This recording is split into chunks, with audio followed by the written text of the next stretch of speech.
Kat Lemit from Philstar. Hi. Hi, Hi, Kat. can you hear me? Yes, we can. Okay. This question is for Miss Maxine La, the writer. Alam ko, every writer, they have a vision of who they want to play their leads or the cast. If you would rate this cast from 1 to 10, with 10 as the highest, did they meet your vision of the cast that when you were writing this story?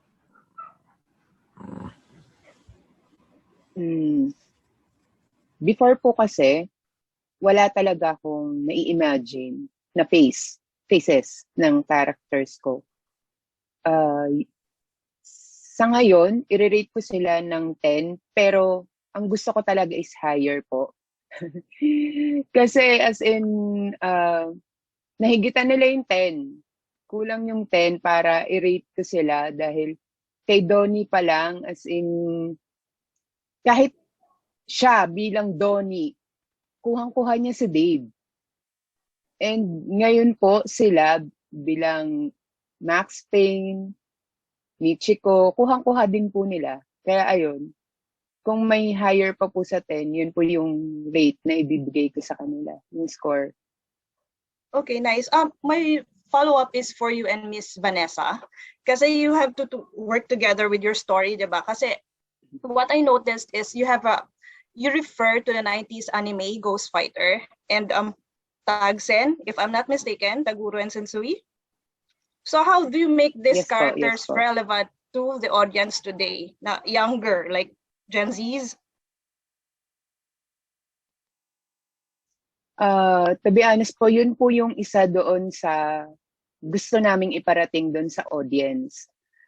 Nung sinulat ko yung He's Into Her, iba yung timeline ko, iba yung timeline ng pagsusulat ko. So, karamihan po ng audience na Gen Zs ngayon, I'm not sure kung makaka-relate sila kung tapos sa ngayon, so far kilala pa rin po naman nila sila Sensui and si Taguro doon sa Ghost Fighter dahil yung karamihan din po sa readers nilalagay talaga nila yung pictures nung anime ng dalawa. Ayun po. Pero mas kilala din po kasi talaga sila bilang Dave Lore and Max Payne. Ayun po. Okay, for my last question is for Direct Chad. I heard earlier that this took 2 years to make. Did you have to redo any scenes or anything of the sort since it took that long? Yes, there were certain scenes that we had to reshoot because of the length of the shoot. Unfortunately, there are scenes na hindi na rin namin kinaya reshoot because it was a challenge that we were held to shoot 1 year in between the legs because of the pandemic. So parang mawawala po kasi yung continuity. Mapapansin niyo po yan sa series. Lalo na si Boss Donny.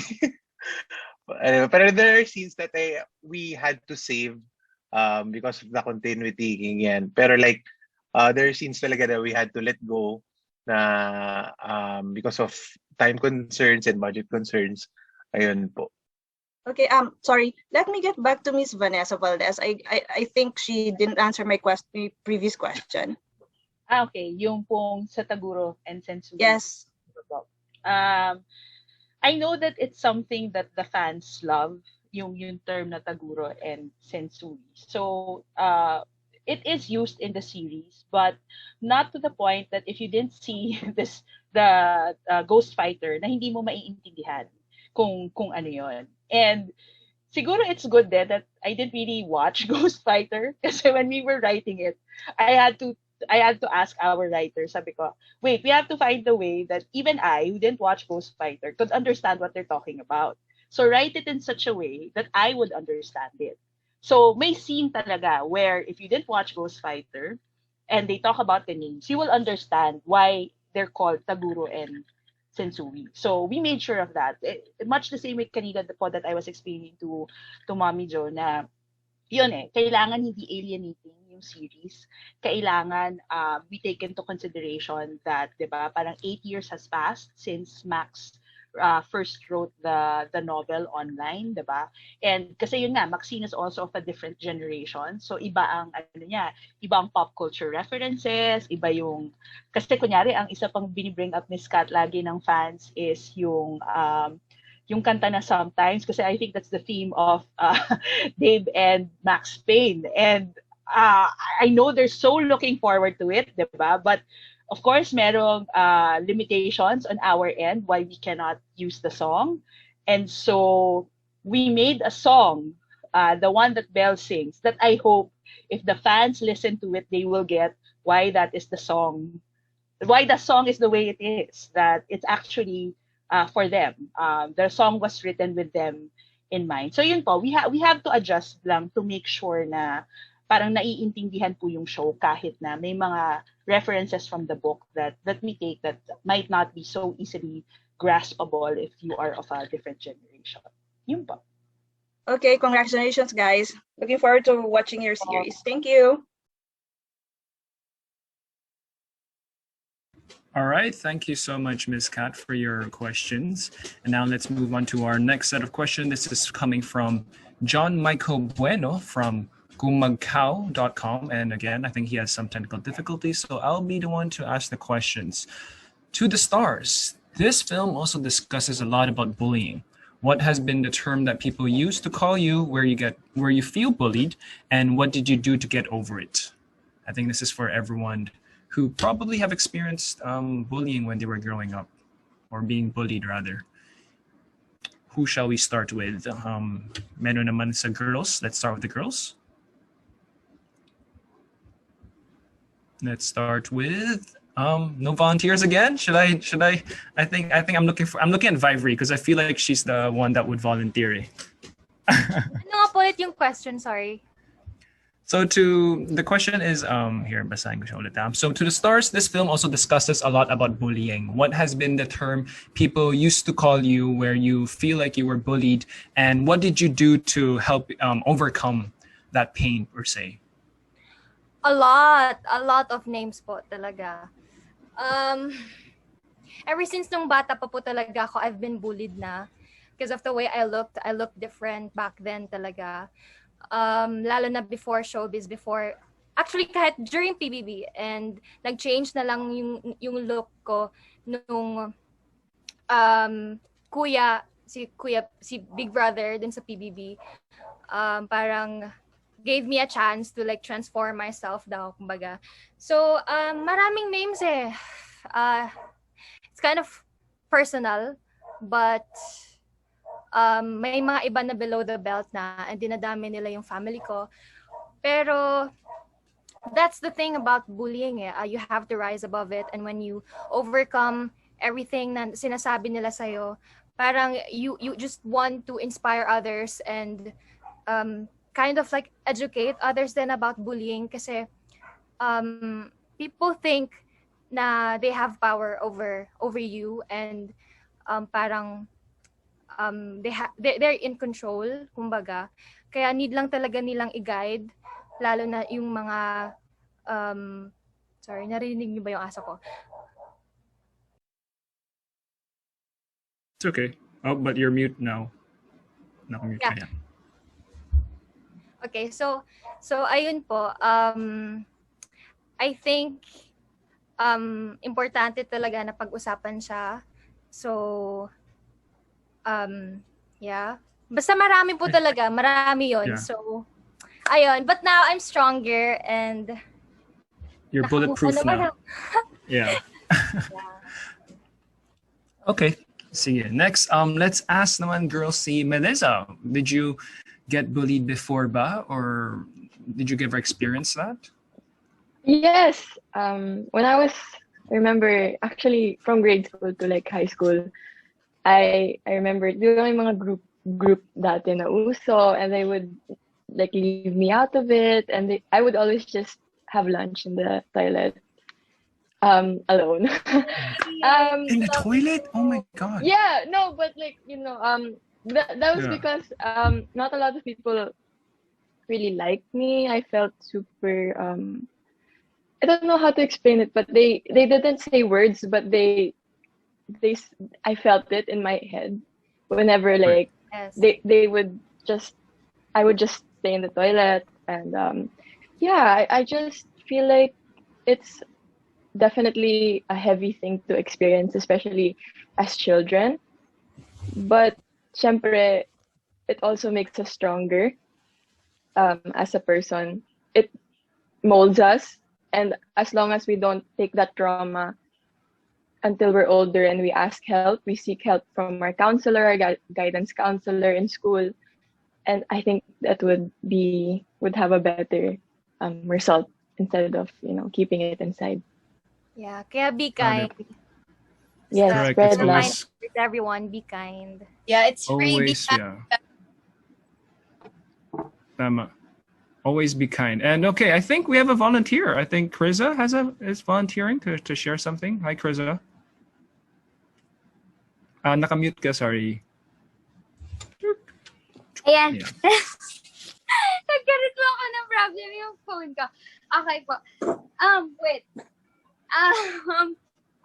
Hindi ko pa alam paano mag-start. Siguro po nung grade 5 and 6, I was transferred to Pampanga and then hindi po nila ako binubully physically and like wala silang sinasabi sa akin na anything. Pero binubully po nila ako emotionally to the point like ayoko na po pumasok. Kasi they made me feel, pinapafeel po sa akin nila na left out ako, ayaw nila sa akin. Tapos parang palagi po nila sinasabi na hindi ako dapat doon kasi Tagalog po ako and lahat sila Kapampangan kasi po doon ako nag-aral. And then parang they limit me na hindi ko po kayang gawin to, ganyan, kasi parang hindi ako gaya nila. And for me, mas masakit po kapag binubuli ka emotionally, hindi physically. Pero same thing masakit pa rin siya. Pero like, when the person made you feel like you left out and hindi ka belong sa kanila, you just don't wanna go to that place anymore. Parang ayaw mo na lang pumasok. Ay, hindi mo na nilolook forward na pumasok, ganyan. But that made me stronger po. Like, hindi ko po siya tinake na negative. Of course, nasaktan ako, pero tinake ko po siya sa dapat ko siyang tatagan. Siguro po, direct! Siguro po, nahirapan na po talaga ako, pero masasabi ko lang po, huwag niyo po hayaan na ilimit kayo ng mga tao kung ano yung kaya niyong gawin. Like, prove them na mali sila. Yan po. Thank you, Criza, for sharing that. It's really heartfelt talaga. Like parang sakit like to be bullied talaga. I know how that feels also. And of course now let's turn it over to the boys because I know boys also get bullied before. So sino pwede kaya? Let's go with Rhys. Did you have experience with that back in the States? Ako naman, back in the States, yes, meron naman. Ako lang yung Asian dyan sa Kentucky. So parang halos di nila alam na Filipino ako. So parang Asian lang yung tawag nila sa akin. Tapos madaming mga ibang sinabi nila pero hindi ako pwede sabihin dito kasi may mga bad stuff. Pero ayun. Bad words. Parang ginamit ko lang siya and then like as a motivation lang to parang just be proud of who I am lalo. And then parang ganun. And then later on in life, all of my friends na like super close friends, parang all of them super proud na nakilala sila ng isang Filipino. Ganun. As in talaga parang yung mga friends ko, they're like, uy, I have an Asian friend. As in parang proud sila. Pero Asian pa rin yung tawag nila sa akin. Hindi naman Filipino. Parang, uy, my Asian friend. Ganun pa rin. So parang medyo pa rin. But for me, it's mainly just parang sticking up for yourself, but also just being proud of who you are. And no matter what anyone says, just parang stick to who you are lang. Ganun lang. Yeah. Thank you, Rhys, for sharing that. And let's try to go for Maya, Jeremiah. Did you have experience din sa mga bullies? Meron. Naalala ko, nasa public school kasi ako nag-aral. So, nung grade 1 ako, nabully ako nung guy kasi tinransfer ako dun sa section na yun. Tapos, kasi puno na kasi pag sa public school, punong-puno na isang section, ita-transfer nila. So ako yung isa sa napili na transfer. Tapos nung tinransfer ako, so ako yung bagong estudyante. So mga siguro pang ano na yun second week na ng pasukan. So parang magkakakilala na sila. Ako yung parang baguhan talaga. And then so syempre lahat ng attention na sa akin. Tapos yun nga yung guy, binuli niya ako, sabi niya, "Hoy, ang liit-liit mo, ang soft mo, ganyan." Tapos basta parang ang langki ko daw ang soft ko, ganyan. Tapos hindi lang words talagang sinasapak niya ako, ginaganon-ganon niya ako. Tapos nakatingin lang talaga ako sa kanya. Talagang wala akong sinabi, tinignan ko lang siya talaga ng masama. Gigil na gigil ako. So kapag binabalikan ko yun, parang nagagamit ko siyang pain as a motivation. Example, kapag nagwo-workout ako, iniisip ko yun, talagang mas na-execute ko yung goal ko, yung set ko. So ginagamit ko siya as motivation. Malaki na si Maya ngayon, guys. So sa nambuli sa akin dati, hindi ko alam pangalan mo. Shout out sa'yo. Thank you. Oh. I think this is the way a lot of boys treat their bullies or their motivation. They use that as a motivation to push them harder in the gym or in life, to just work harder in general. So are there any more last volunteers that want to share? Ayan, Jello, please. Ayan, tumataas ng kamay, parang classroom to ah. Sige, go Jello. Kasi po, ito po hindi ko po masyadong ina-open up talaga dahil medyo sensitive sa akin. Kasi nung high school ako more on more on aral-aral lang. And hindi po talaga ako masyadong bumabarkada kasi sobrang po sa studies ganyan. And then pero nag-i-start na po ako mag-try pumasok sa showbiz ganyan. Syempre kapag syempre doon usually mga all boys sama-sama ganyan, grupo-grupo. Ako hindi po ako masyadong aral lang tapos parang nagtatry po ako sa ganito. And then, lahat po yung mga doon, aasarin ka talaga nila na parang, uy, yan yung artista. Parang dati nakakaano po, kasi hindi ka naman talaga, parang nagtatry ka lang, na parang minamak ka nila na parang, ganyan yan. Kunyari, lolokohin ka nila, lalapit sila lahat, pa-picture naman, na parang nantitrip lang talaga sila. So parang ako, sabi ko, hindi, okay lang yan. Dumating nga din sa point na, ayoko nang pumasok. Sabi ko sa nanay ko, umiyak ako. Sabi ko, Ma, ayoko nang pumasok, Ma. Sabi ko, ayoko na. Tapusin ko na lang ito na nasa bahay na lang. Sabi ko. Pero, hindi sabi ko, kailangan syempre labanan to. Kasi sa buhay naman talaga, hindi naman nawawala yung mga ganitong bagay. Kaya sabi ko, sige, laban lang. Basta sabi ko na lang sa sarili ko na, ayun nga, katulad nung kay Maya, napapatunayan ko na kaya ko to, na itutuloy ko tong pangarap ko. Kaya yun, nakaka-proud sa sarili na, yun po, na-overcome yung mga ganun na bagay. Yun lang po. Ako naman, bro. Wow, thank you. Wow, thank you for sharing that.